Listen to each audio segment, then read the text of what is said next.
taking my mom to the hospital because she was so good and she stopped breathing. Is she breathing now? No. I was at work. I just started the job.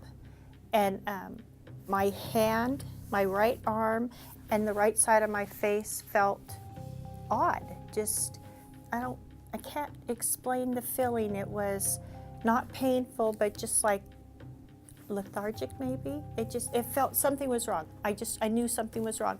And so it was about 10 minutes before my shift ended. I called my daughter. I asked her if she could come get me because I don't know why I did that.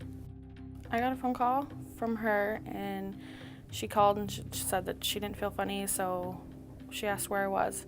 I was heading to my mom's house anyways. She told me, she goes, if I don't make it there within the next 20 minutes, come look for me. No, that doesn't sound right. I'll come get you.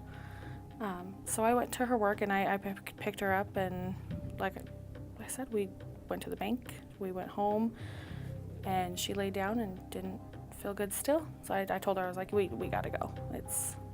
Something's majorly wrong, we gotta go.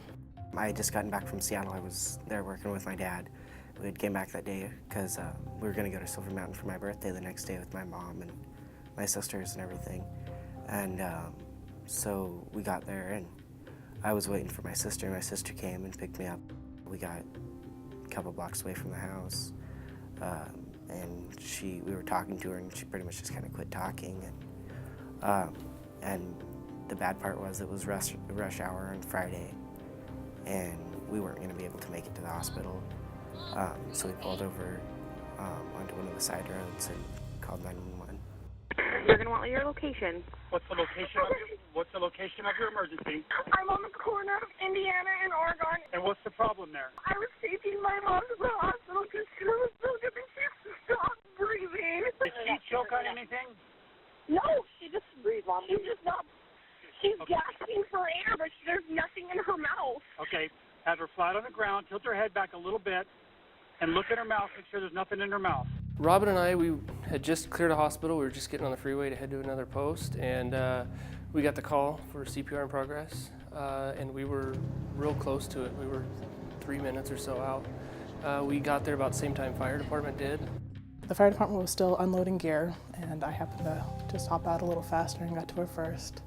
Found that she was pulseless and apneic, so started CPR right away, and when we got the paddles on her, found that she was in VFib, and throughout this whole time we got her intubated. We shocked her 6 times, finally got her loaded up in the ambulance, and once we were en route, she was having short runs of VFib, and then she finally had a prolonged run of VFib, and I precordial thumped her, went back into a sinus rhythm, and her eyes popped wide open. And the rest of the way to the hospital, she was looking at me and making good eye contact, and so I actually had to sedate her since she was waking up so well.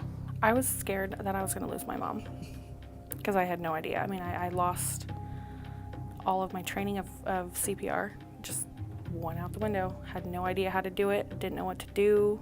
Getting in her truck was the last thing I remember until Sunday. That was Friday, until Sunday when I woke up and friends and family were in the hospital room with me, and they told me I had a massive heart attack. The next day we were in the ICU all night with her. Then Friday, or all day Friday. Then Saturday we were there, and we got there kind of early. Went in, talked to her, and she really couldn't talk as much. She kept forgetting everything. We would say something to her, and 10 minutes later she wouldn't even know we were there. I'm still thankful that she's still here. I'm thankful that she's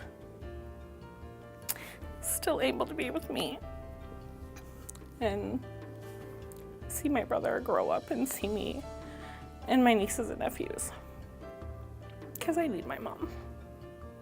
I'm thankful that the EMTs got there on time and that they did their job right, and that, you know, God decided not to take her home yet. I think the most important thing in those situations is that CPR started immediately. Knowing the situation, starting your CPR, you know, early compressions is what they're teaching now, and we can see a lot of that's working. So, I mean, just starting with early compressions, early defibrillations, getting an airway as soon as you can, and just working down the steps. I'm just really, really thankful that it was a bad birthday for my son. It happened the day before his 14th birthday. But then I guess you could look at it on the other hand that it was a good birthday for him because I'm still here for it.